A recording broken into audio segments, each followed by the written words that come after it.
My name is Lloyd Auerbach. I am an adjunct professor at JFK University and on the faculty of Atlantic University. I am the director of a group called the Office of Paranormal Investigations, which started in 1989 as an outgrowth of the old graduate parapsychology program at John F. Kennedy University. And I am president of the Forever Family Foundation, which is an organization that supports the work of spirit mediums and research into survival of bodily death.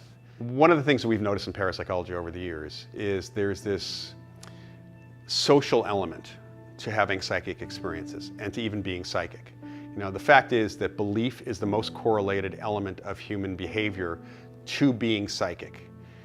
But belief is also really correlated in other areas. The whole social science of sports psychology is based on motivation and belief and overcoming doubt. And this correlates directly to what we're doing in parapsychological work quite a bit, especially in psychokinesis. We're dealing with it.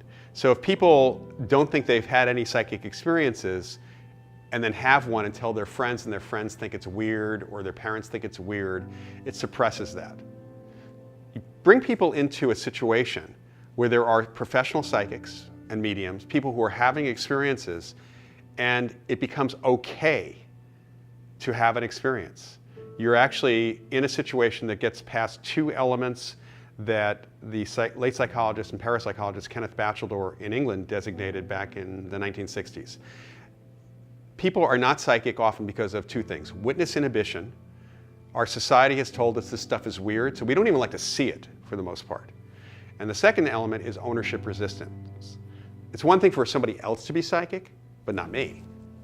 It's one thing for somebody else to have an effect on the world around them, but not me. So when you're in a situation which is social or paranormal in that sense, we're doing an investigation, and there are professionals, and they're having experiences, and the setting is such that if you pick up anything, you can say something without any fear of judgment or reprisal societally.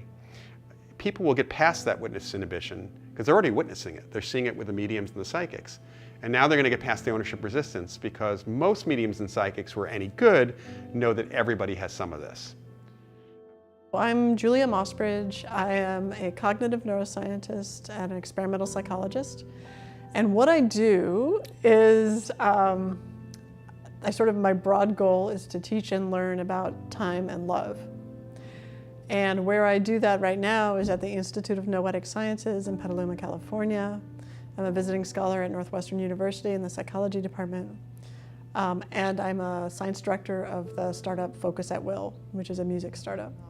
There's many different definitions of consciousness.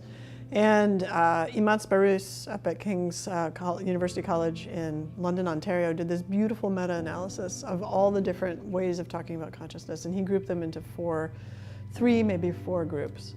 And this is just human beings are making up these definitions, right? So what he's saying is, how are human beings talking about consciousness? Those are our definitions. And so one definition is just at the behavioral level. If you act like you're conscious, if I poke you and you go, ow, then we decide you're conscious, right? That's just the behavioral level. You can assess that from the outside of a human being, right? Or outside of a dog, right?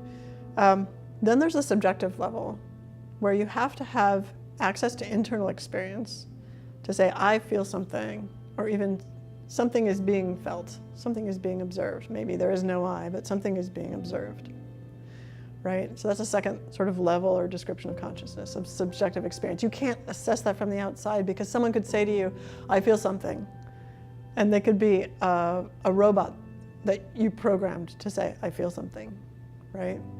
So then the third level is combine this sort of self-reflective consciousness. I'm aware that I'm aware of something. Not only do I feel something, but I'm aware that there's this observer. I'm aware that I don't know if I want to say I, but I'm aware that there's an observer. And that observer has observations.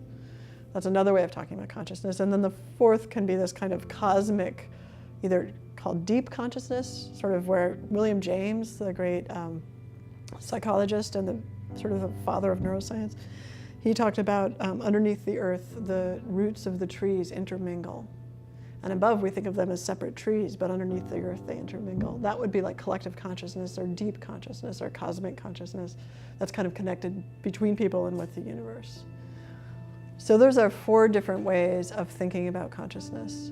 And what you need to do when you're talking about consciousness is figure out which way you're going to be talking about consciousness and thinking about it. And that really has a lot of implications for what comes next.